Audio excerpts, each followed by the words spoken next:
Hi, I'm Valerie with Now Gardening, and today we're going to talk about fall and the 4 things that you should be doing right now.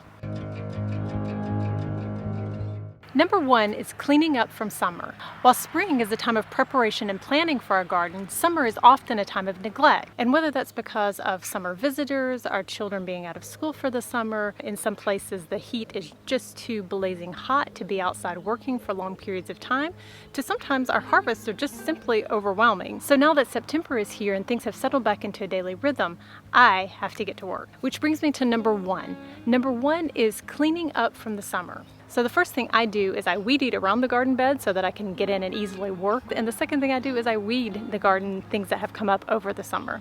Now I am working with raised beds, so I don't have as many weeds as most people would have that are just planting directly into the soil, but I still have a few that I need to pull up. And the next thing that I do is to prune and restake my tomato plants. So now is a time to actually really prune them back and restake them so they have the support they need to finish out their growing cycle. And the last thing that I do is to clean up any of my summer crops that have finished producing or have died back. Next thing that I recommend that you do in the fall is to enrich your soil.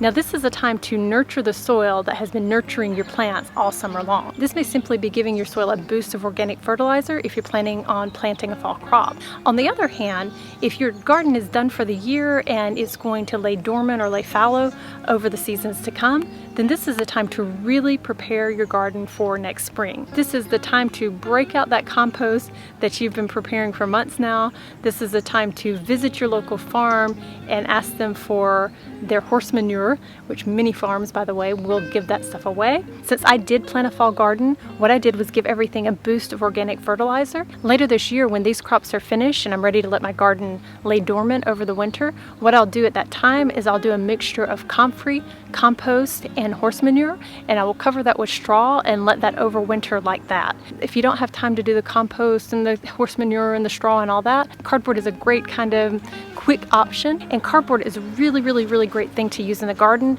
because earthworms love it, and so they really will do a lot of work in your soil that you don't have to do. So number 1 was clean up from the summer, number 2 was enrich your soil, and now moving on to number 3, this is a time that I really kind of take a step back and I think about what actually worked and didn't work in my garden over this growing season. Based on what you discover when you do take that step back and do that reflecting, then you can build your strategy for the next season. So moving on to number 4, last but not least, is plant your fall crops. I know that some of you live in areas that'll simply be too cold for really getting your fall crops going at this time of year, but I would say if you live in a zone 8 or above, you still have plenty of time, if you start now, to get your fall crops going. And that's my 4 for fall. I hope this has been helpful to you. Thank you. Bye.